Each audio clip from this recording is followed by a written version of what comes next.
नमस्कार, आप देख रहे हैं दूरदर्शन किसान, हमारा लाइव फोन कार्यक्रम हेलो किसान में आप सभी का स्वागत है। मैं हूं ज्योत्सना टंडन। हेलो किसान एक ऐसा कार्यक्रम है जिसमें हम आपको खेती किसानी के संबंध में कुछ ऐसी जानकारियां देते हैं जिससे कि आपकी खेती किसानी और भी ज्यादा सरल हो सके, आसान हो सके और आप इससे ज्यादा लाभ ले पाएं।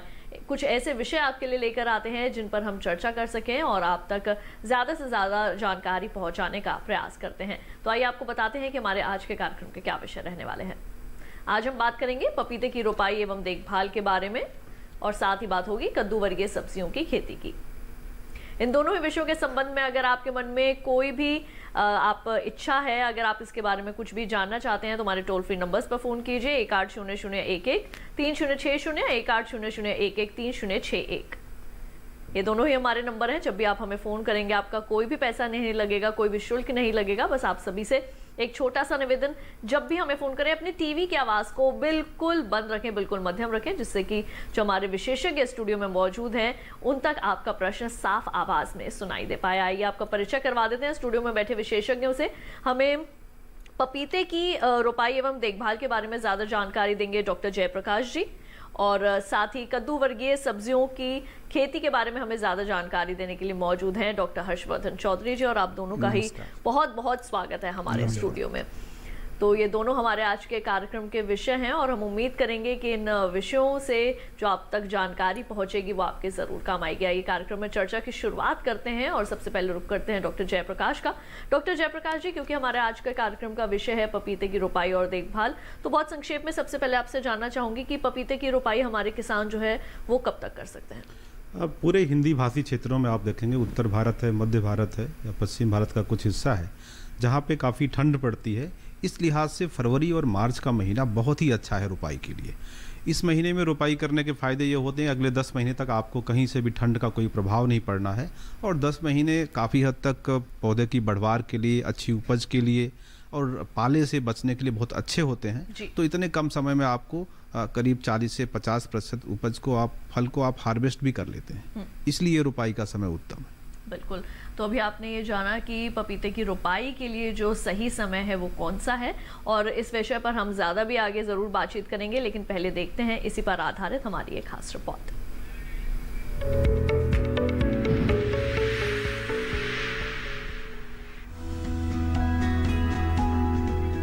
पपीते की खेती की तरफ किसानों का रुझान बढ़ रहा है। पपीते का उपयोग कच्चे और पके दोनों ही रूपों में किया जा सकता है। इसका आर्थिक महत्व ताजे फलों के अतिरिक्त पपेन के कारण भी है, जिसका उपयोग बहुत से औद्योगिक कामों जैसे कि खाद्य प्रसंस्करण, कपड़ा उद्योग आदि में होता है। पपीते के पौधों की रोपाई के लिए खेत को अच्छी तरह से तैयार करके गड्ढे बनाए जाते हैं। गड्ढों को खोदकर 15 दिनों के लिए खुले छोड़ देने चाहिए। अधिक तापमान और धूप से मिट्टी में मौजूद हानिकारक कीड़े मकोड़े, रोगाणु आदि नष्ट हो जाते हैं। पौधे लगाने के बाद गड्ढे को मिट्टी और गोबर की खाद में कीटनाशक मिलाकर इस तरह भरना चाहिए कि वह जमीन से 10 से 15 सेंटीमीटर ऊंचा रहे। साथ ही अच्छी फसल के लिए देखभाल भी जरूरी है। किसान रोजाना दोपहर बाद हल्की सिंचाई करें। 25 ग्राम नत्रजन, 50 ग्राम फास्फोरस और 100 ग्राम पोटाश का उपयोग फरवरी में प्रति पौधा की दर से करें। बागों की निराई गुड़ाई और सफाई का काम करें। पपीते के नवरोपित बागों की सिंचाई करें। पपीते के पौधों को कीटों से कम नुकसान पहुंचता है, लेकिन फिर भी कुछ कीट लगने की आशंका रहती है, जैसे माहू, रेड स्पाइडर, माइट और निमेटोड आदि। निमेटोड पपीते को काफी नुकसान पहुंचाता है और पौधे की वृद्धि को प्रभावित करता है। इन कीटों के नियंत्रण के लिए किसान कृषि विशेषज्ञों की सलाह से दवा का उपयोग कर सकते हैं।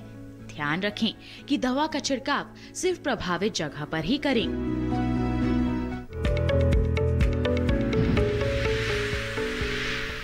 तो अभी आपने देखी है विशेष रिपोर्ट। आइए कार्यक्रम में बढ़ते हैं आगे और अब रुख करते हैं डॉक्टर हर्षवर्धन का। डॉक्टर हर्षवर्धन, आज हम बात कर रहे हैं कद्दू वर्गीय सब्जियों की खेती के बारे में। हालांकि हमारे किसानों को ये जानकारी है कि कद्दू वर्गीय सब्जियां कौन सी हैं, लेकिन इनकी खेती अभी कब से शुरू की जा सकती है, इसके बारे में क्या बताएंगे? जी हाँ, आपने जैसा सही कहा कि जब हम कद्दू वर्गीय सब्जियों की बात करते हैं तो आम तौर पे जो गर्मी के मौसम की ये सब्जियां काफ़ी प्रमुख होती हैं, जैसे खीरा है, लौकी है, खरबूज है, तरबूजा है या तोड़ी है, करेला है। और अगर हम इनकी अगेती खेती की बात अगर हम करें तो जो किसान भाई अगर इनके अगेती उन्होंने अगर पौध तैयार किया होगा, पौध तैयार करके उनके खेतों में ऑलरेडी उनकी रुपाई हो चुकी होगी जी। लेकिन जो किसान अगर किसी कारणवश अगर अगेती खेती नहीं कर पाए होंगे तो जैसा कि अब हम देख रहे हैं कि फरवरी के अंतिम सप्ताह में ही इस बार तापमान थोड़ा अधिक हो गया है। तो जब भी अगर रात का तापमान करीब 12 डिग्री के आसपास अगर हो जाता है तो उस समय में ये जो कद्दू वर्गीय सब्जियां हैं इनकी हम सीधी बिजाई हम खेत में हम खुले खेतों में भी हम प्रारंभ कर सकते हैं। तो इसीलिए इस वर्ष का जो मौसम है अब कभी भी किसान भाई अपने खेतों में इसकी जो रोपाई है या बिजाई है ये प्रारंभ कर सकते हैं। बिल्कुल, और इस विषय पर भी हम आगे चर्चा को जरूर बढ़ाएंगे, लेकिन पहले देखते हैं इसी पर आधारित एक खास रिपोर्ट।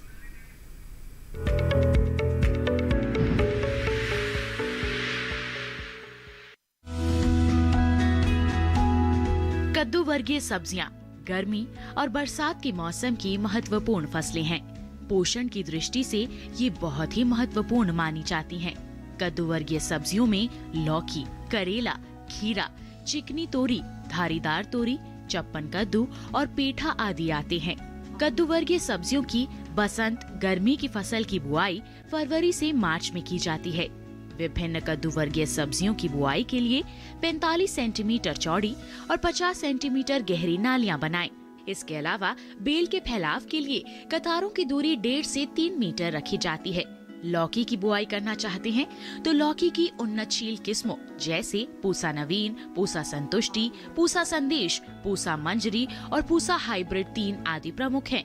लौकी की बुआई के लिए प्रति हेक्टेयर 4 से 5 किलोग्राम बीज पर्याप्त रहेंगे। बुआई के समय 80 किलोग्राम नत्रजन, 50 किलोग्राम फास्फोरस और 50 किलोग्राम पोटाश की जरूरत होती है। खीरे की बात करें तो खीरे के लिए बीज दर 2 से 2.5 किलो प्रति हेक्टेयर पर्याप्त होती है। खीरे की KH3, जापानीज, पूसा संयोग, खीरा 75, जापानी लॉन्ग ग्रीन, प्रिया और पूसा उदय आदि किस्मों की बुआई किसान कर सकते हैं। वहीं कद्दू की बुआई के लिए 3 से 4 किलोग्राम प्रति हेक्टेयर की दर से बीज काफी रहेंगे। किसान कद्दू की पूसा विकास, पूसा विश्वास, पूसा हाइब्रिड 1, अर्का सूर्यमुखी, पूसा अलंकार और अर्का चंदन आदि किस्में बो सकते हैं।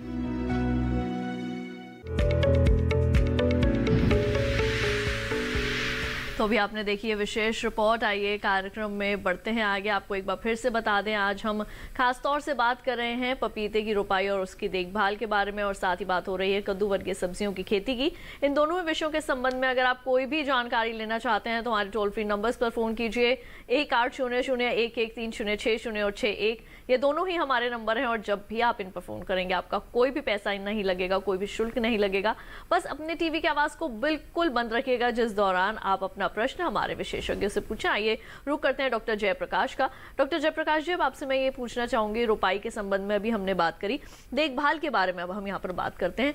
किस तरीके की देखभाल अभी फिलहाल करने की जरूरत है किसानों को रोपाई के तुरंत बाद? देखिए, अगर रोपाई करने के तुरंत बाद पहले ये देखें कि शुरू में पौधा बहुत धीरे धीरे चलेगा, क्योंकि अभी भी रात का तापक्रम कम है जी। सामान्य रूप से जो रात का तापक्रम होना चाहिए पपीते की बढ़वार के लिए या फूल आने के लिए, वो 20 से 25 डिग्री सेल्सियस के आसपास होना चाहिए। तो ऐसा तापक्रम आने में अभी करीब 25-30 दिन लगेंगे, और मार्च के आखिरी हफ्ते में जाके रात का तापक्रम 25 के आसपास होगा। तो तब तक निराश ना हो, और जो आपको कहा गया है कि जो भी आप फर्टिलाइज़र की मात्रा है, चाहे वो यूरिया हो, पोटास हो, सुपर फास्फेट हो, मैं यहाँ कहना चाहूँगा कई बार आपके अगर पास सॉइल हेल्थ कार्ड है जिसमें आपके जो तरह तरह के पोषक तत्व हैं उनकी मात्रा दी गई है, तो उनके अनुसार अगर आप न्यूट्रिएंट का या खादों का प्रयोग करें तो ज़्यादा अच्छा होगा। लेकिन शुरुआत में अगर कम फर्टिलाइजर डालें तो ज़्यादा अच्छा है, क्योंकि जड़ों का विकास उतना अच्छा होता नहीं पहले 15 से 20 दिन में, तो ज़्यादा न्यूट्रिएंट पौधे ले नहीं पाते। इसलिए अगर मान लीजिए 50 ग्राम कहा जा रहा है यूरिया डालने को, अगर आप 20 ग्राम भी डालेंगे तो अच्छा है, कोई दिक्कत नहीं है।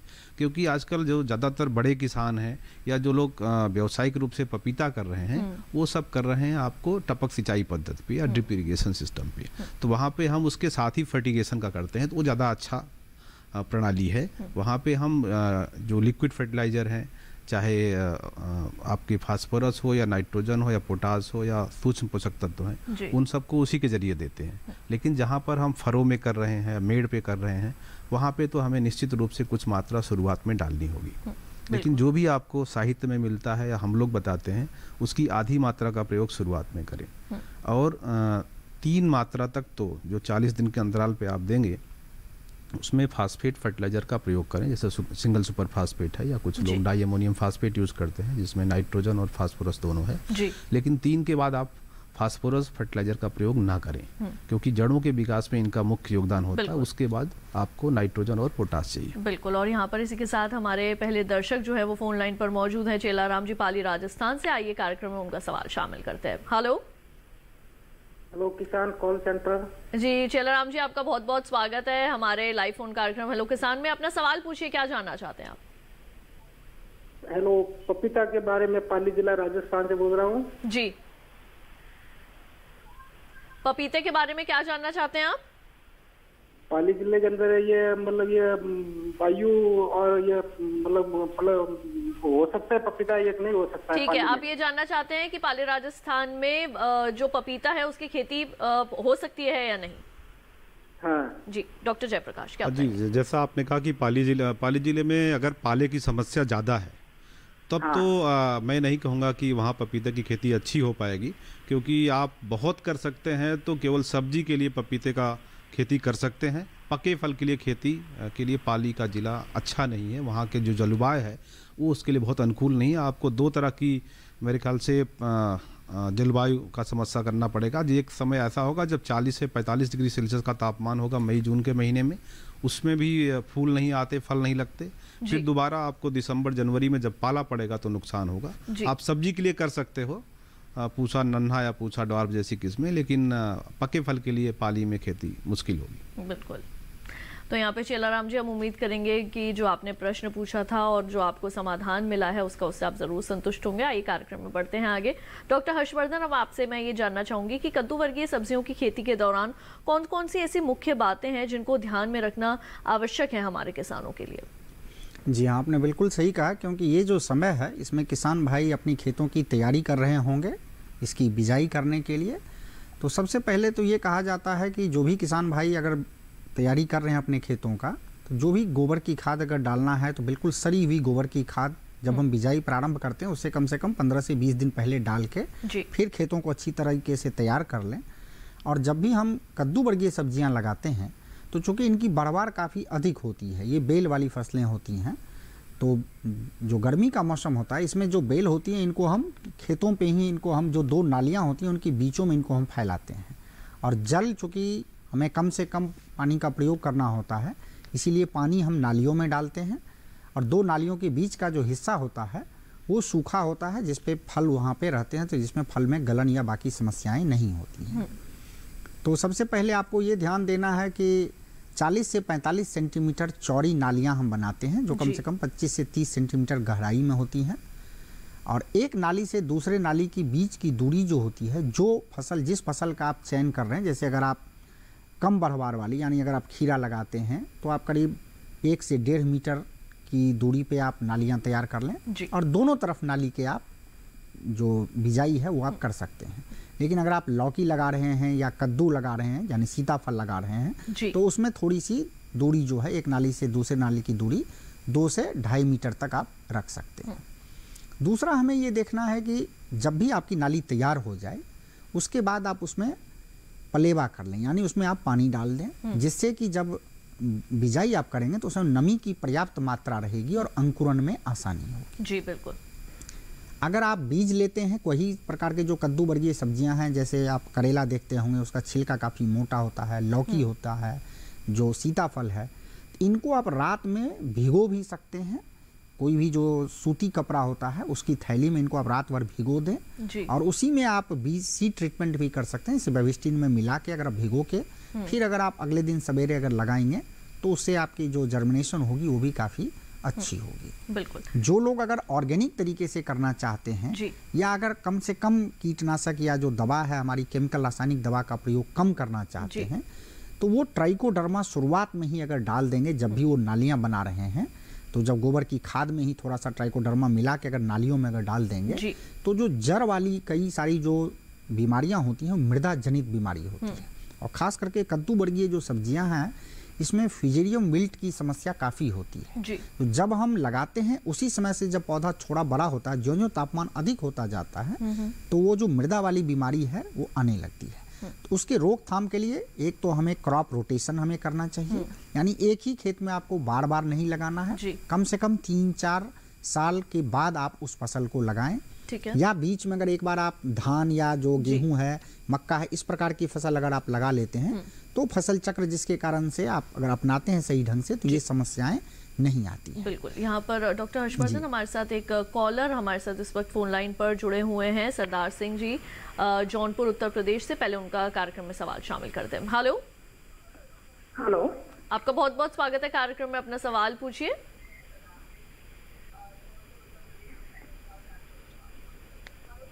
हाँ मैडम, ऐसा है कि हम पपीता लगाना चाह रहे हैं। जी। कहाँ से बीज लें पपीते के लिए? पपीता लगाना चाहते हैं आप? हाँ हाँ, पपीते का पौधा हमको कहाँ से चाहिए बढ़िया, कहाँ से ठीक मिले है। हमको बताए इसके बारे में। आपको इसका पौध जो है वो कहाँ से मिलेगी डॉक्टर जयप्रकाश? देखो, 2-3 तरह के क्षेत्र हैं, जैसे निजी क्षेत्र है और सार्वजनिक क्षेत्र है। अगर आप हमारे भारतीय कृषि अनुसंधान संस्थान का जो समस्तीपुर बिहार में एक केंद्र है, वहाँ से ले सकते हैं पूसा ड्वार्फ का बीज। और आजकल कई दूसरी किस्में निजी क्षेत्रों की चल रही हैं जो काफ़ी अच्छी किस्में हैं, काफ़ी लोकप्रिय हैं अलग अलग नाम से क्षेत्रों में। उनका बीज आप उनके डायरेक्ट सोर्स से भी ले सकते हैं, नहीं तो दिल्ली में भी कुछ उनके एथराइज एजेंट है, वहाँ से ले सकते हैं।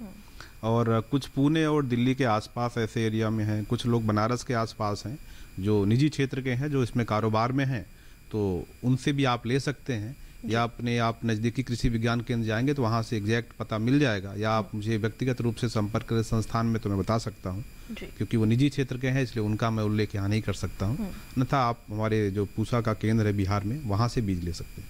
बिल्कुल। और इसी के साथ कार्यक्रम में वक्त हो चला है एक छोटे से ब्रेक का। जल्द लौटेंगे वापस, कहीं मत जाइए, देखते रहिए हमारा लाइव फोन कार्यक्रम हेलो के साथ।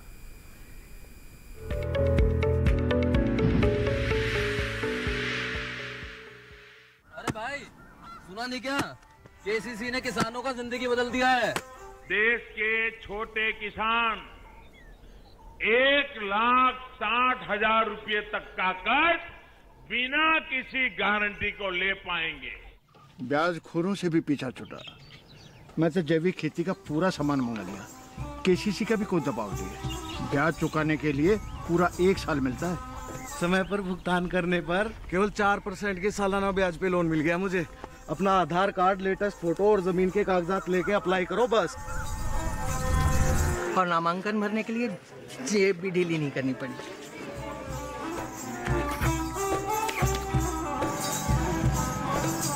चाचा, उधार चुकाने के 24 घंटे के बाद उतने ही पैसे वापस निकाल सकते हैं।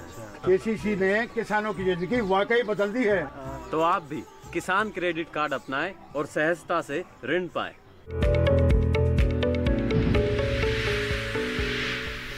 ब्रेक के बाद एक बार फिर आप सभी का स्वागत है हमारे लाइव फोन कार्यक्रम हेलो किसान में, जहां आज हम बात कर रहे हैं पपीते की रोपाई और उसकी देखभाल के बारे में, और साथ ही बात हो रही है कद्दू वर्गीय सब्जियों की खेती की। अगर इन दोनों विषयों के संबंध में आप कोई भी जानकारी लेना चाहते हैं तो हमारे टोल फ्री नंबर्स पर फोन कीजिए 1800-113060 और 61। जब भी आप फोन करेंगे आपका कोई भी पैसा नहीं लगेगा। यहाँ पर पपीते के संबंध में हमें जानकारी दे रहे हैं डॉक्टर जयप्रकाश जी, और कद्दू वर्गीय सब्जियों के बारे में हमें जानकारी दे रहे हैं डॉक्टर हर्षवर्धन चौधरी जी। डॉक्टर हर्षवर्धन, मैं आपसे ये जानना चाहूंगी कि कद्दू वर्गीय सब्जियों की खेती के दौरान कौन सी मुख्य बातें ध्यान में रखनी है, तो हमने जान लिया, लेकिन किस्में जो हैं वो एक बहुत ही महत्वपूर्ण यहाँ पर अदाकारी निभाती हैं। तो कौन कौन सी ऐसी अच्छी किस्में हैं कद्दू वर्गीय सब्जियों की जिनका चयन करके अच्छा उत्पादन जो है वो प्राप्त किया जा सकता है? जी हाँ, इसमें हमारी जो पूसा संस्थान है इसकी बहुत सारी प्रजातियां हैं। जैसे अगर जो किसान भाई खीरा लगाना चाहते हैं तो पूसा उदय प्रजाति है या पूसा बरखा प्रजाति है। और आजकल ये जितनी भी कद्दू वर्गीय सब्जियां इसमें बहुत सारी ऐसी हैं जो हम लोग पॉली हाउस या नेट हाउस में भी किसान भाई लगाते हैं। तो खास करके ये जो पॉली हाउस होता है उसके लिए बीज रहित खीरा आता है, उसके लिए भी हमारे संस्थान से एक प्रजाति पूसा पार्थेनोकार्पिक खीरा विकसित किया गया है, उसका ले सकते हैं। उसी प्रकार जो करेला है उसमें पूसा 2 मौसमी है, पूसा विशेष है, पूसा हाइब्रिड 1 है, 2 है, पूसा औषधि आई है, और एक जंगली करेला झाड़ करेला होता है छोटा छोटा, पूसा पूर्वी के नाम से है। इसी प्रकार जो किसान भाई खरबूजा लगाना चाहते हैं तो हमारी एक जो नारंगी रंग के गूदे की प्रजाति है पूसा मधुरस है, और आजकल एक नाशपाती के आकार की प्रजाति आई है पूसा मधुरिमा, जिसका गूदा हरे रंग का होता है, इसका चयन कर सकते हैं। इसी प्रकार से अगर जो लोग तोड़ी लगाना चाहते हैं तो चिकनी तोड़ी की प्रजाति पूसा स्नेहा है, और हाइब्रिड प्रजाति पूसा श्रेष्ठा है। जो लोग धारी वाली तोड़ी जो होती है उसके लिए एक प्रजाति पूसा नूतन के नाम से आती है। जो सीताफल या जिसको हम कद्दू कहते हैं उसमें भी हमारे यहाँ की बहुत प्रजातियाँ हैं, पूसा विकास है, विश्वास है, हाइब्रिड 1 है। जो लौकी है, लौकी में अगर जो लोग लंबी लौकी लगाना चाहते हैं तो पूसा नवीन प्रजाति है, अगर हाइब्रिड 3 भी है उसमें। और जो गोल लौकी है उसमें पूसा संदेश है, या लौकी में भी एक नाशपाती के आकार की लौकी की प्रजाति पूसा संतुष्टि आती है। इसको आप थोड़ा अधिक तापमान पे भी इसमें फलन होता है, या जब तापमान कम होता है तब भी इसमें फलन होता है जी। इसी प्रकार जो भी अगर इनका आप ले रहे हैं, इनके बीज आप हमारे पूसा संस्थान से ले सकते हैं, या जो नेशनल सीड कॉरपोरेशन है, राष्ट्रीय बीज निगम, वो भी इन सभी प्रजातियों के बीज आपके जो स्थानीय इलाके होंगे वहाँ पे उपलब्ध कराते हैं। तो आप वहाँ से भी इन बीजों का क्रय करके और जितनी जल्द हो सकती है उतनी रोपाई करके, जिससे कि आप अगेती जितनी आपकी फसल होगी उतना आपका मुनाफा जो है वो अच्छा होगा। बिल्कुल। इसी के साथ मांगीलाल जी हमारे साथ भोपाल मध्य प्रदेश से इस वक्त फोन लाइन पर मौजूद हैं। आइए कार्यक्रम में उनका सवाल भी शामिल करते हैं। हेलो। हाँ जी मांगीलाल जी, आपका बहुत बहुत स्वागत है कार्यक्रम में। अपना सवाल पूछिए, क्या जानना चाहते हैं आप? हाँ जी सवाल पूछिए अपना। हाँ जी, जय श्री राम जी, सवाल पूछिए मांगीलाल जी। मैडम पपीता के लिए करना मतलब मालूम, पपीते के बारे में जानना चाहते हैं? भोपाल में पपीता कैसे हो? जी, भोपाल में किस तरीके से मालूम करना था, मतलब कौन सा बीज लगाएं, ठीक है, कब रोपण करें। ठीक है, डॉक्टर जयप्रकाश जी आपको इसके बारे में जानकारी देंगे, हम चाहेंगे आप ध्यान से उसे सुने। डॉक्टर जयप्रकाश जी। भोपाल के आसपास भी पाले की समस्या है, लेकिन कुछ किसी साल पड़ता है, किसी साल नहीं पड़ता है। और काफ़ी किसान आजकल मध्य प्रदेश के हैं जो संस्थान के भी कांटेक्ट में है, मेरे भी कांटेक्ट में है, जो पपीते की खेती कर रहे हैं, सफल भी हैं। किसी किसी साल समस्या भी काफ़ी हो जाती है, विशेषकर पाले की समस्या। आप उन क्षेत्रों में एक हमारा पुणे सिलेक्शन 3 करके है जो पुणे में मिलता है, या पूसा नन्हा आप इंदौर सेंटर से ले सकते हैं, या अर्का प्रभात ले सकते हैं बंगलौर से। इसके अलावा 2 किस्में और हैं जो निजी क्षेत्रों की हैं, काफ़ी अच्छी हो रही हैं, उनका भी आप चुनाव कर सकते हैं। ज़्यादातर वो ताइवान इन सब नामों से चलती हैं, तो बाहर की हैं, उनका भी चुनाव कर सकते हैं, वो भी किस्में अच्छा कर सकती हैं। लेकिन ध्यान रखें कि रोपाई फरवरी या मार्च के दूसरे हफ्ते तक कर लें, क्योंकि भोपाल में गर्मी जल्दी शुरू हो जाती है। बिल्कुल, तो मांगीलाल जी उम्मीद करेंगे जानकारियां आपके ज़रूर काम आएंगी। डॉक्टर हर्षवर्धन, अब आपसे मैं ये जानना चाहूँगी कि हमने जो किस्में हैं उनके बारे में भी आपसे जानकारी हासिल कर ली कद्दू वर्गीय सब्जियों की, लेकिन सिंचाई का भी बहुत ज़रूरी है ध्यान रखना। तो अब जैसे जैसे मौसम भी बदल रहा है और अगर हमारे किसान अभी इसकी कद्दू वर्गीय सब्जियों की खेती की शुरुआत करते हैं तो सिंचाई कितने समय समय पर करनी चाहिए? जी हाँ, सिंचाई जो है, देखिए आजकल जो जैसे पीते में भी डॉक्टर साहब जैसे बता रहे थे कि कुछ लोग इरिगेशन और जो न्यूट्रिशन होता है जिसको हम ड्रिप के माध्यम से अगर हम फर्टिगेशन के तौर पे अगर हम देते हैं तो उसमें हमारी पानी की भी बचत होती है और जो हमारे पोषक तत्व होते हैं उनका भी सही प्रबंधन भी होता है और उसकी बचत भी होती है। जो लोग कद्दू वर्गीय सब्जियों के लिए अगर लो टनल बना के खेती करते हैं और अर्ली कद्दू वर्गीय सब्जियाँ लगाते हैं, वो लो टनल में ड्रिप पे मल्च लगा के उस पर खेती करते हैं, तो वो सारा जो पानी होता है बहुत कम पानी और कम पोषक तत्वों में उनका प्रबंधन काफ़ी अच्छा होता है और उनकी फसल जो होती है वो मार्केट में मार्च के अंतिम सप्ताह से आना प्रारंभ हो जाता है। लेकिन जो किसान भाई अभी अगर बिजाई करेंगे और नाली वाली पद्धति से जो बिजाई करते हैं, उन्हें पहली पानी तो देना है, बिजाई से पहले देना है। जब फिर उसके बाद जब भी जर्मिनेशन आ जाता है तो उसके बाद उनको नियमित अंतराल पे, गर्मी अगर बढ़ती जाती है तो शुरुआत में करीब 1 सप्ताह के अंतराल पे उनको पानी देना है और उसके बाद 5 दिन 6 दिन के आसपास के अंतराल पे उन्हें पानी देना है। किंतु फिर जैसे कुछ फसल ऐसे होते हैं जिसमें अगर आप ज़्यादा पानी डालेंगे तो उसकी मिठास या गुणवत्ता जो है वो कम होने लगती है, खास करके अगर हम खरबूजे और तरबूज की अगर हम बात करते हैं तो उसमें जब फल पकने का जब समय होता है तो उससे पहले हम पानी कम से कम डालते हैं। कुछ इलाके ऐसे भी हैं जहां किसान भाई बिल्कुल दूसरी तरीके से खेती करते हैं, जैसे अभी गेहूं की जो फसल चल रही है इसी में वो कुछ अंतराल पे जगह छोड़ देते हैं, खाली जगह। और अभी गेहूं की फसल चल ही रही है, जैसे हम रिले रेस कहते हैं, उसी दौरान उसमें वो इनकी बिजाई कर देते हैं और उसमें हल्का पानी डालते रहते हैं। फिर जब गेहूं की फसल कटती है उसके बाद खेत में उसको फैला लेते हैं और इस प्रकार से भी उसकी खेती शुरुआत में कुछ दिन एज वो अंतः फसली होती है, बाद में पूरे खेत में उसकी फसल ले सकते हैं और उसमें वो पानी का कम से कम प्रयोग करते हैं। हमें ये देखना है किसान भाइयों को कि अगर आपका मुनाफा कैसे बढ़ेगा, जब आपकी लागत कम होगी, क्योंकि अगर दाम अगर हमें उतना ही मिल रहा है तो अगर आप लागत में अगर पानी में और पोषक तत्वों में अगर आप थोड़ी कमी करेंगे तो आपका जो मुनाफा होगा वो आपकी वृद्धि हो सकती है। दूसरी एक चीज मैं और बता दूंगा कि पानी के साथ साथ खास करके जो लोग अभी रोपाई कर रहे होंगे, जब भी हम पहला पानी यानी जो प्री सोइंग इरिगेशन हम कहते हैं दे रहे हैं, उसके एक जैसे आज आपने पानी डाला और आपको बिजाई उसके 2-3 दिन बाद करनी, इस बीच में एक हर्बिसाइड आती है जो हम खरपतवारनाशी, क्योंकि खरपतवार भी इसमें काफ़ी समस्या करते हैं, तो अगर हम पानी डाल के अगले दिन अगर उसमें हम खरपतवारनाशी जो पेंडीमिथिलीन के नाम से आता है 3 मिलीलीटर प्रति लीटर पानी के दर से अगर उसका हम छिड़काव कम से कम सिर्फ नालियों में अगर हम कर देते हैं तो उससे क्या होगा कि जब आपकी पौधे जब बीज आप लगाएंगे और जर्मिनेशन करेगा और शुरू के जो 20-25 दिन है तब तक उनका खरपतवार से कोई कंपटीशन नहीं होगा और 25 से 30 दिन तक जो आपकी नालियां हैं उसमें कोई खरपतवार नहीं आएंगे। और एक नाली से दूसरे नाली की बीच की जो डिस्टेंस होता है या जो जगह बची होती है उसमें आप ट्रैक्टर से भी उसकी जुताई कर सकते हैं, जिससे आपको खरपतवार नियंत्रण करने में आपको सहूलियत होगी। बिल्कुल। इसी के साथ नागेंद्र सिंह जी हमारे साथ जुड़ चुके हैं फोन लाइन पर, मंडी हिमाचल प्रदेश से। जानते हैं कि उनका सवाल क्या है। हेलो हेलो, नमस्कार जी। जी नमस्कार नागेंद्र जी, आपका बहुत बहुत स्वागत है कार्यक्रम में, अपना सवाल पूछिए। मैडम मैं प्रदेश के सरकार मंडी से नागेंद्र सिंह नेगी बोल रहा हूँ।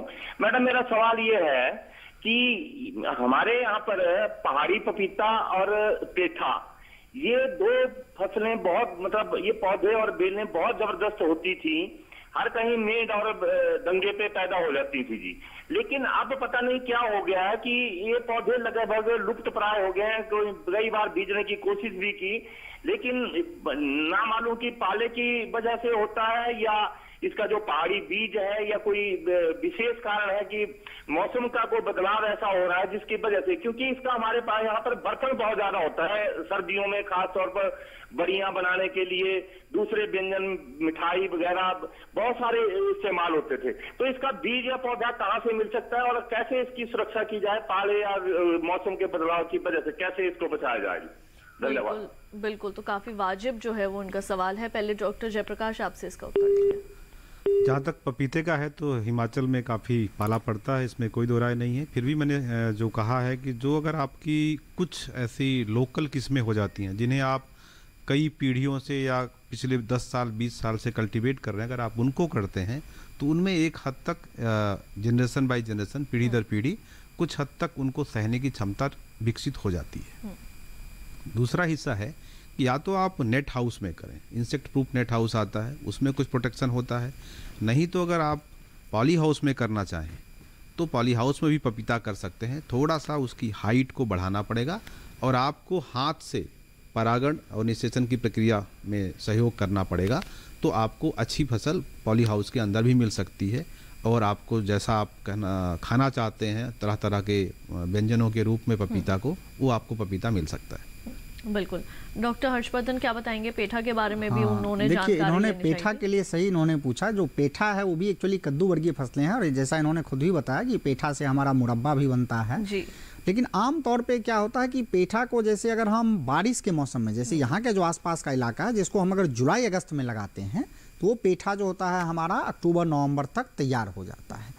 लेकिन चूंकि जो पहाड़ी क्षेत्र होते हैं वहाँ पे ठंड थोड़ी पहले आती है, इसलिए वहाँ अगर हम उसको थोड़ा जल्दी अगर हम लगा लें, यानी बिल्कुल अगर हम जून के मौसम में ही अगर हम उसको अगर हम लगा लें, तो जिससे कि जब ठंड आनी वहाँ प्रारंभ होगी उससे पहले हम उसको हम हार्वेस्ट कर लेते हैं।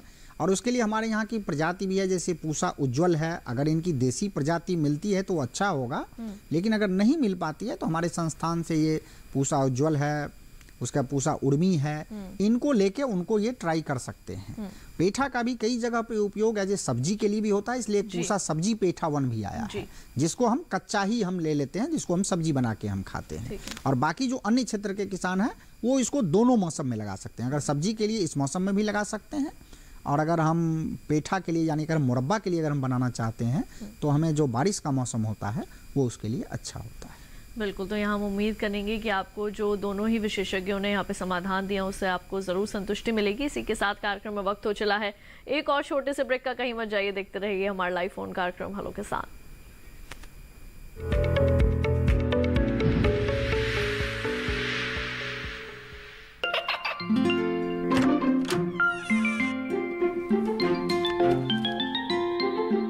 ये क्या हो रहा है?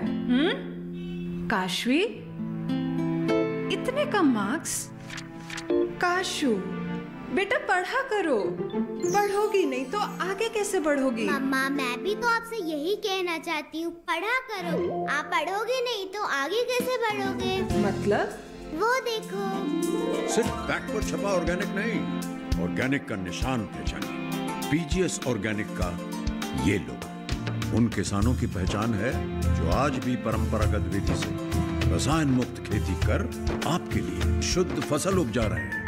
अब समझे मम्मा, अगर मैं प्योर ऑर्गेनिक फूड नहीं खाऊंगी तो अच्छे मार्क्स कहाँ से लाऊंगी? अच्छा बच्चों, जैविक खेती की इस मुहिम को आगे बढ़ाइए, शुद्ध ऑर्गेनिक अपनाइए।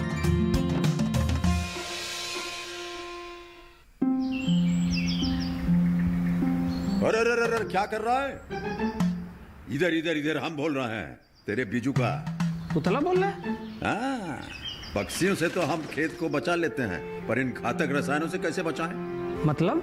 देख बेटा, तू जो ये अंधाधुंध रसायन मिलाता है ना, मिट्टी की सेहत बिगड़ने लगी है। और जब माटी ही कमजोर पड़ जाएगी तो उपज कैसे सेहतमंद होगी? हाँ? अरे पहले ऐसा नहीं था, पूछना अपने बड़े बुजुर्गों से, कैसे फसल लहलहाती थी, शुद्धता झलकती थी। हाँ, माटी भी तंदुरुस्त और लोग भी। अब पहली वाली बात कहाँ? पर अब तो सब यही डाले हैं। सब नहीं, आज भी लाखों जागरूक किसान परंपरागत विधि से फसल उगा रहे हैं। खर्चा कम और उपज की कीमत भी बेहतर पा रहे हैं। ठीक है भाई, मैं भी आज से जैविक खेती शुरू करूंगा। माटी से प्रेम की परंपरा है परंपरागत खेती।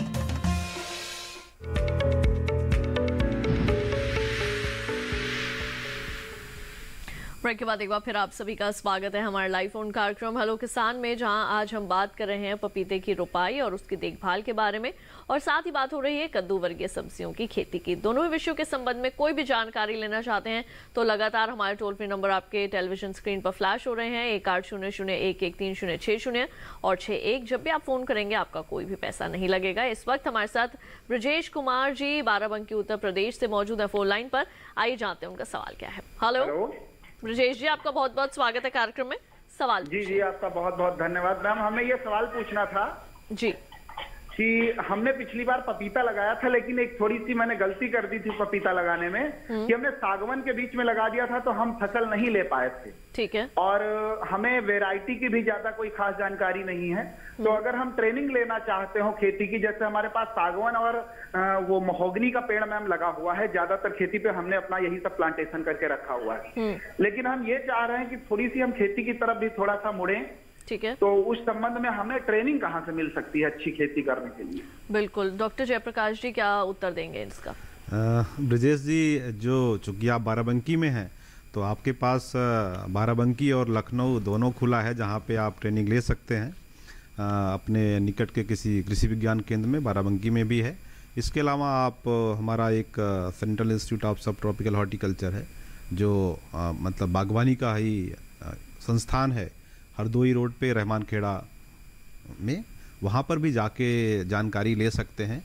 और ज़रूरी नहीं इसके लिए पूरी आपको ट्रेनिंग चाहिए। आप दो चूँकि पहले से खेती से जुड़े हुए हैं, महोगनी लगा रखा है, आपने सागौन लगा रखा है या पॉपुलर भी लगा रखा होगा, आपके क्षेत्र में काफ़ी है भी एग्रो फॉरेस्ट्री बेस्ड जो खेती होती है, तो आप वहाँ पे उनसे चर्चा करके 2-3 घंटे चर्चा करके भी आप बहुत कुछ जानकारी ले लेंगे। और पपीते की जो बाहर की भी किस्में हैं उसके बारे में जानकारी मिल जाएगी। और अगर आपका नया प्लांटेशन है पॉपुलर का या महोगनी का तो उसके बीच में भी कुछ खेती हो सकती है, वो फलों की भी हो सकती है या दूसरी सब्जियों या फील्ड क्रॉप जो हैं उनकी भी हो सकती है। तो वो जानकारी आप वहाँ को मिल सकती है और वही आपके ट्रेनिंग के रूप में काम आएगी। जी, वहीं डॉक्टर जयप्रकाश, इसी से जुड़ा हुआ मेरा भी आपसे एक सवाल यही रहेगा कि पपीते के अंदर आमतौर पर कौन कौन से रोगों का प्रकोप जो है वो ज़्यादा होता है, किस तरीके से उसकी पहचान की जा सकती है और निवारण कैसे करें? पपीता में जो अभी शुरुआत में लोग लगाएंगे इसमें तो ज़्यादा रोग नहीं आएगा, लेकिन इस चीज़ का ध्यान रखें कि बेशक हम लोग कद्दू वर्गीय और पपीता कार्यक्रम साथ साथ कर रहे हैं, लेकिन दोनों एक दूसरे से कम 200-500 मीटर दूर रहें तो ज़्यादा अच्छा है। खास करके कद्दू वर्गीय फसलें आसपास बिल्कुल ना रखें, क्योंकि विषाणु एक ऐसा रोग है, वायरस से होने वाले रोग पपीता में पूरी दुनिया, पूरे हिंदुस्तान में सबसे ज़्यादा नुकसान विषाणु रोग से होता है।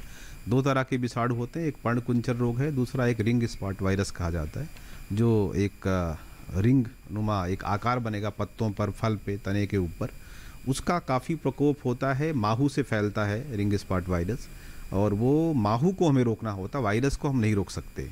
उसके लिए हम किसानों को आजकल सलाह ये देते हैं कि जब वो फरवरी मार्च में आप लगाएंगे पपीता, तो किनारे किनारे 3 से 5 लाइन चारों तरफ खेत के मक्का लगाएं, ताकि माहू सामान्य रूप से पपीते का ऊपर आके रुकता नहीं है, तो वो आपके खेत में कम से कम आए।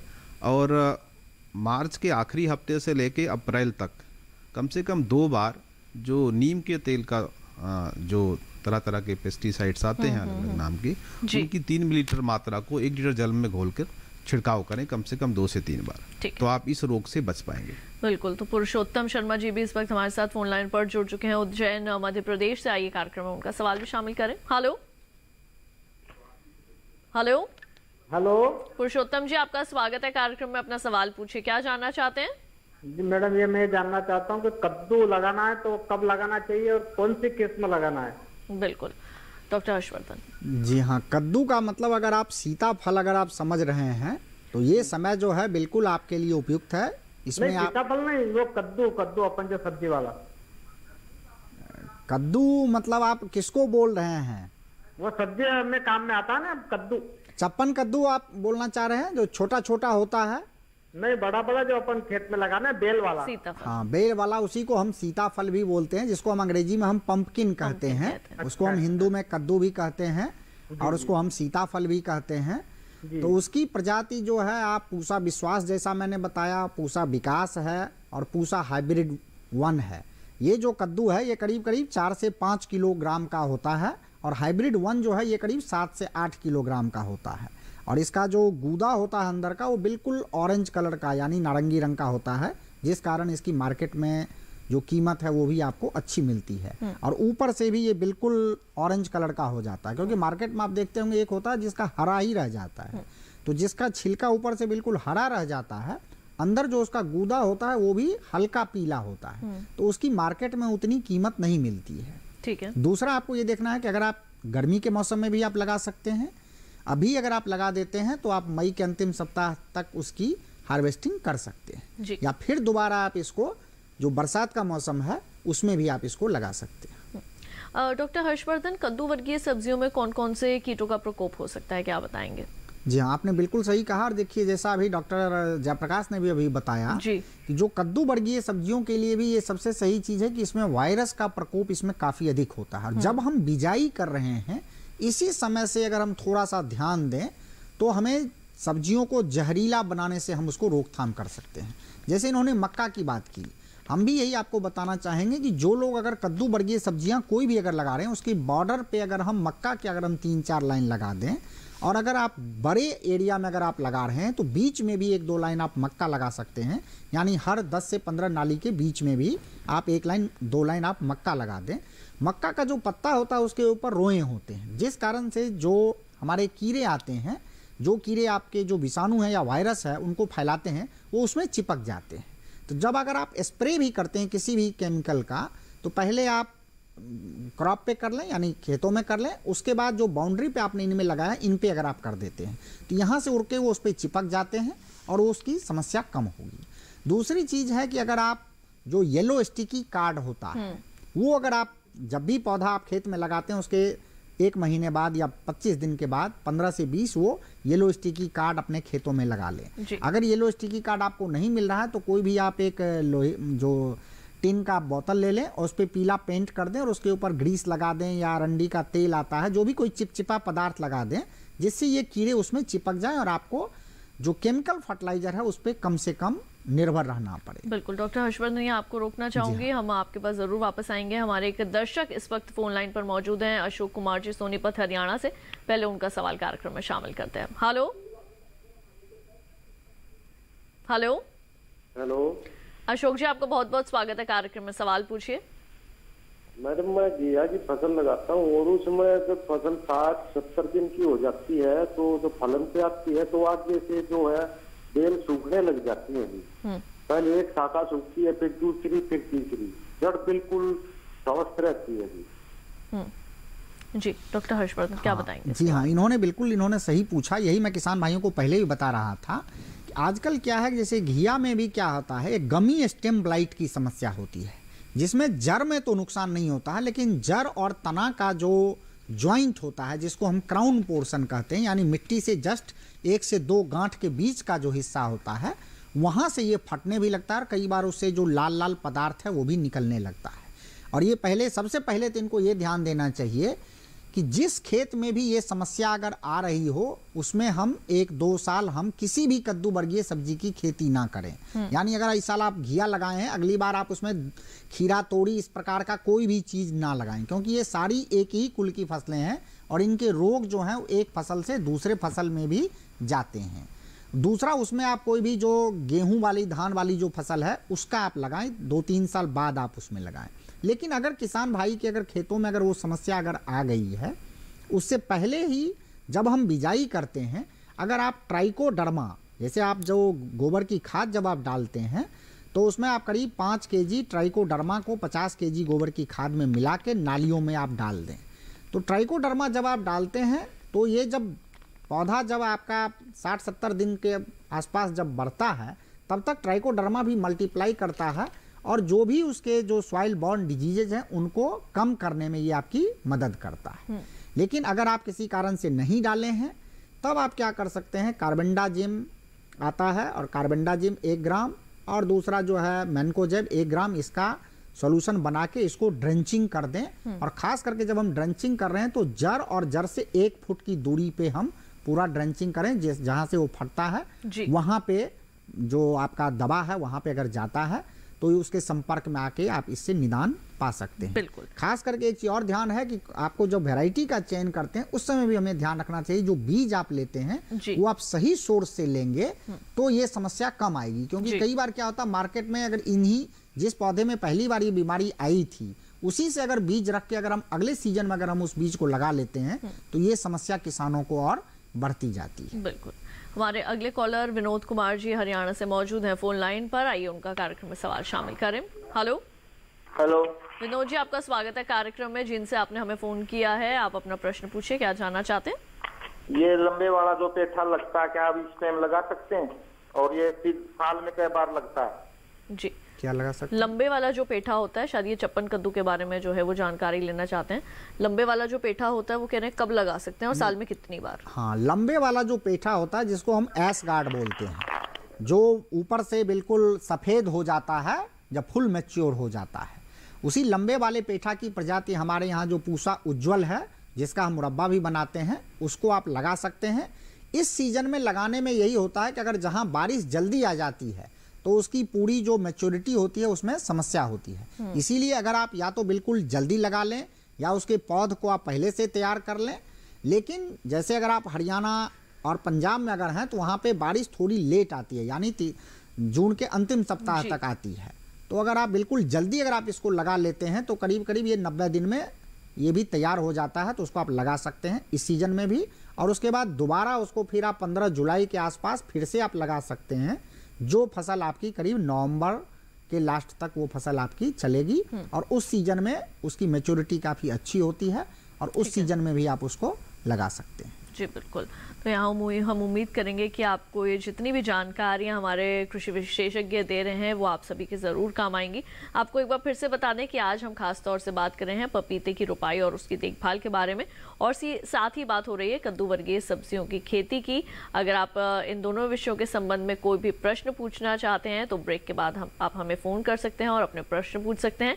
वक्त हो चला है एक और छोटे से ब्रेक का, जल्द लौटेंगे वापस, कहीं मत जाइए, देखते रहिए दूरदर्शन किसान।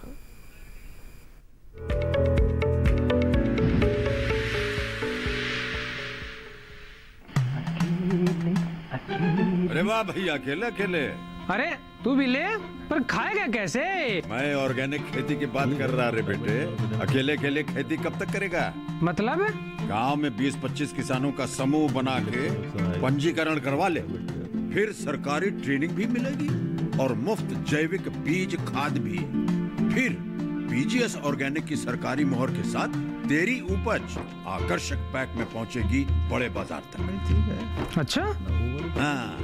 अरे भाई कहाँ चल दिया? सबको साथ लाने, आमदनी बढ़ाने। तो किसान भाई समझ गए, साथ मिलकर ऑर्गेनिक खेती कीजिए, अपनी परंपरा को आगे बढ़ाइए, ज्यादा मुनाफा कमाइए। माटी से प्रेम की परंपरा है परंपरागत खेती।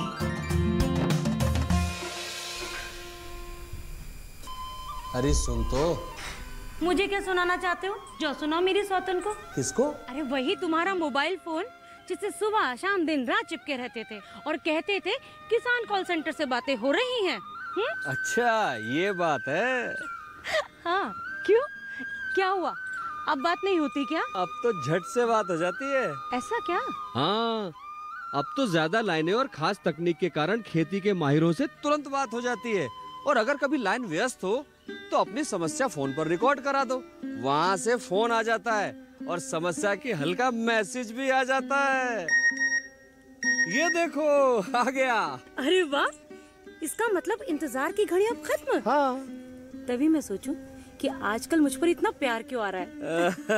कृषि संबंधी समस्याओं का अपनी भाषा में तुरंत हल पाने के लिए पूरे भारत में किसी भी फोन से हेल्पलाइन नंबर पर संपर्क करें। किसानों का दोस्त किसान कॉल सेंटर।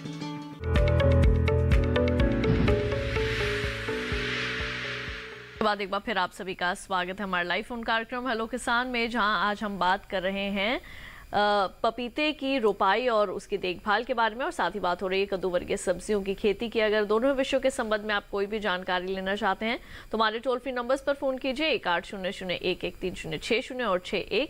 ये दोनों ही हमारे नंबर हैं और आप इन पर फोन करके अपने समस्याएं जो हैं वो आप बता सकते हैं और उनका समाधान भी पा सकते हैं। डॉक्टर जयप्रकाश जी, आपसे मैं नीमाटोड के बारे में जानकारी लेना चाहूँगी, किस तरीके से इससे फसल को नुकसान पहुँच सकता है? नीमाटोड जैसे अभी डॉक्टर साहब ने भी पहले चर्चा की थी, अगर फसल चक्र आपका अच्छा है, पुराने समय में भी ये पहले परंपरा थी कि हम फसल चक्र अपनाते थे। नीमाटोड अगर आप बार बार पपीते की खेती एक ही खेत में कर रहे हैं तो सामान्य रूप से नीमाटोड की समस्या आती है। लेकिन अगर हम जब नीम की खली का प्रयोग कर रहे हैं रोपाई के समय और बीच बीच में कोई ना कोई बायोपेस्टिसाइड या पेस्टिसाइड यूज़ कर रहे हैं तो सामान्य रूप से नीमाटोड की समस्या गंभीर नहीं होती है। और आजकल जब से विषाणु रोग आ गया है तब से किसान चाहे ना चाहे उसको 2 साल 3 साल के बाद अपने फसल को बदलना ही है, नहीं तो वायरस की समस्या इतनी गंभीर हो जाती है कि नीमाटोड तो आपको नज़र भी नहीं आएगा, लेकिन वायरस ही सबसे गंभीर समस्या है। और चूँकि रोपाई का कार्यक्रम था तो एक चीज़ की चर्चा नहीं हुई, वो था कि अगर आप रोपाई करने जा रहे हैं तो कम से कम 1.8 मीटर से 1.8 मीटर पर रोपाई करें, ताकि 1 एकड़ में करीब आपको 1300 पौधे मिल जाएं। और एक चीज़ का ध्यान रखें कि जो भी गड्ढा बनाएं वो 30 से 45 सेंटीमीटर चौड़ा गहरा हो, इसी के बीच में हो। वो बहुत कुछ निर्भर करेगा कि आपकी मिट्टी हल्की है या भारी है, इसके ऊपर पानी बिल्कुल ना रुके ऐसे खेतों में। और शुरुआत में ही नीम की खली, ट्राइकोडर्मा, इन चीज़ों का प्रयोग करें। और जो ह्यूमिक एसिड के तरह तरह के प्रोडक्ट आते हैं जी बाजार में, उनका भी प्रयोग करें, ताकि चाहे वो फफूंद का रोग हो, चाहे वो विषाणु का रोग हो या नीमाटोड की समस्या हो जी, ये आपको कम से कम होगी। इन चीज़ों का ध्यान रखें। बिल्कुल। इसी के साथ हमारे एक और कॉलर उत्तर प्रदेश से हमारे साथ फोन लाइन पर मौजूद है, आइए कार्यक्रम में उनका सवाल शामिल करते हैं। हेलो। हेलो सर जी, आपका बहुत बहुत स्वागत है अमिभूषण दुबे जी कार्यक्रम में। अपना सवाल पूछिए, क्या जानना चाहते हैं? गर्मी में अच्छी प्रजाति की लौकी के विषय में बताइए, कौन सा बीज जो है अच्छा पड़ेगा और कब बोया जाए? बिल्कुल डॉक्टर हर्षवर्धन। जी हाँ अमी भूषण जी, गर्मी की जो लौकी होती है इसमें आप पूसा नवीन प्रजाति जो है वो बिल्कुल लंबी और सीधी होती है। हाँ वही चाहिए। हाँ तो इसको आप लगा सकते हैं, और अगर आपके आसपास हमारे पूसा संस्थान की लगा सकते हैं, या जो फैजाबाद विश्वविद्यालय है उसकी भी लौकी की प्रजातियां हैं, या जो वाराणसी में एक संस्थान है भारतीय सब्जी विज्ञान अनुसंधान संस्थान, तो वहां से भी आप ले सकते हैं। या नहीं तो फैजाबाद से नजदीक है तो वहाँ से मसौदा से मिलेगा। जी हाँ वहाँ से भी आप ले सकते हैं, या हमारे यहाँ का भी अगर आप लेना चाहें तो पूसा हाइब्रिड 3 है, इस लौकी को भी आप लगा सकते हैं। इसके अलावा अगर जैसे कुछ लोग नाशपाती के आकार की लौकी आती है वो भी मार्केट में काफ़ी बिकती है, और ख़ास करके जब तापमान अधिक हो जाता है तब भी उसमें फलन आती रहती है, तो वो पूसा संतुष्टि है, उसका भी आप चयन कर सकते हैं। और इनके बीज जो नेशनल सीड कॉरपोरेशन है वहाँ से भी आप इनके बीज ले सकते हैं। और इन सभी चीज़ों में हमें ये ध्यान रखना है कि जितनी जल्दी आप बिजाई करेंगे उतना अच्छा आपको फलन अधिक देर तक मिलेगा, क्योंकि जब तापमान काफ़ी अधिक हो जाता है तब इसमें जो फूल तो आपको लगेंगे लेकिन आपको लगेगा कि उसमें फल नहीं बन रहा है। और लौकी में खास करके एक समस्या और इसलिए भी अधिक होती है, और जो लोग खास करके जो किचन गार्डन में अगर कम पौधे लगाते हैं उनके यहाँ ये समस्या और आती है, क्योंकि लौकी का फूल सफ़ेद होता है, जो बाकी कद्दू वर्गीय होते हैं उनके फूल पीले होते हैं, उनमें जो परागन होता है वो मॉर्निंग के समय में होता है, और लौकी का जो फूल खिलता है वो दोपहर के समय में खिलता है।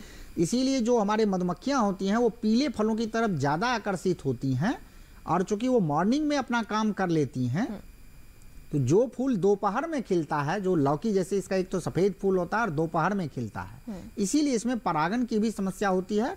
और अगर तापमान काफ़ी अधिक हो जाता है तो जो खास करके जो लोग अपने घरों में लगाते हैं 2-4 पौधे, उसमें कई बार उनको देखते हैं वो बोलते हैं कि साहब हमारे यहाँ फूल तो आ रहा है लेकिन फल नहीं बन रहा, या छोटा छोटा बन के वो झड़ रहा है, तो उस केस में आप उसको शाम के समय आप उसको खुद से परागन कर दें, यानी जो नर फूल है उसको तोड़ के जो मादा फूल है उस पे उसका पराग अगर सटा देते हैं तो आपके जो घरों में ये जो समस्या होती है उससे आप निदान पा सकते हैं। बिल्कुल डॉक्टर जयप्रकाश जी, बहुत संक्षेप में आपसे ये जानना चाहूंगी कि सिंचाई प्रबंधन जो है वो किस तरीके से करना चाहिए पपीते की खेती में?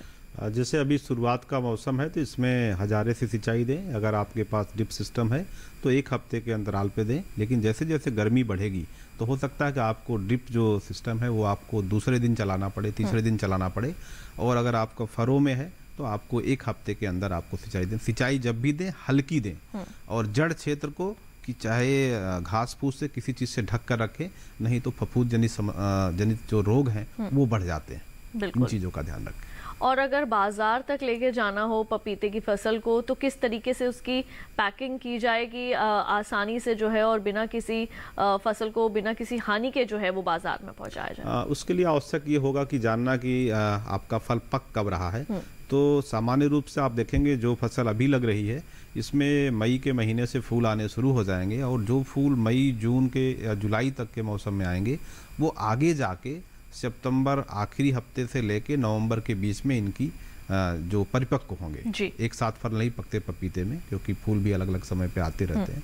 तो उनको जब उसमें आप देख लें किसी साफ सुथरी निडल्स का प्रयोग करें, जब भी उसमें दूध हल्का सा टच करें और जो लेटेक्स जैसा दूध जैसा गिरता है वो ना गिरे, पानी जैसा दिखाई पड़े और वो गिरे भी ना, तो समझ लीजिए आपका फल तैयार है।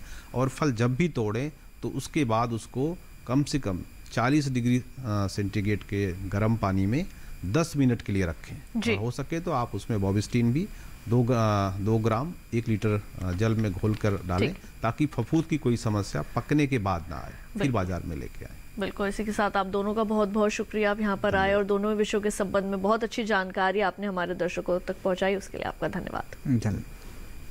तो किसान भाइयों बहनों, हमारे आज के कार्यक्रम में आपने जाना पपीते की रोपाई और देखभाल के बारे में, और साथ ही बात हुई कद्दू वर्गीय सब्जियों की खेती के बारे में। आपको बता दें कि कल के कार्यक्रम का क्या विषय रहेगा।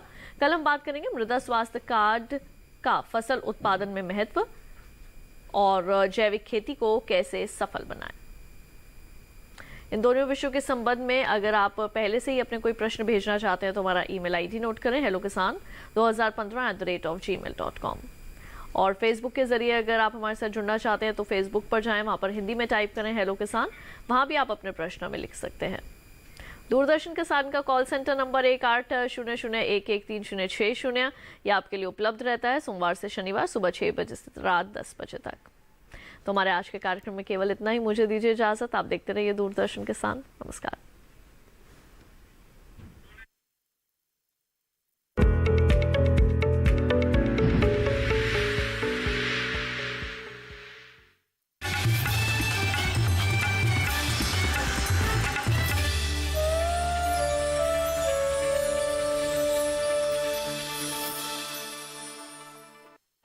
अपना सफर मंजिल पर रख पास की नजर, चूक ना तू कोई भी कसर। हो नदी गहरी या हो लहरें बेमिसाल, हौसलों को बना लेता है नाविक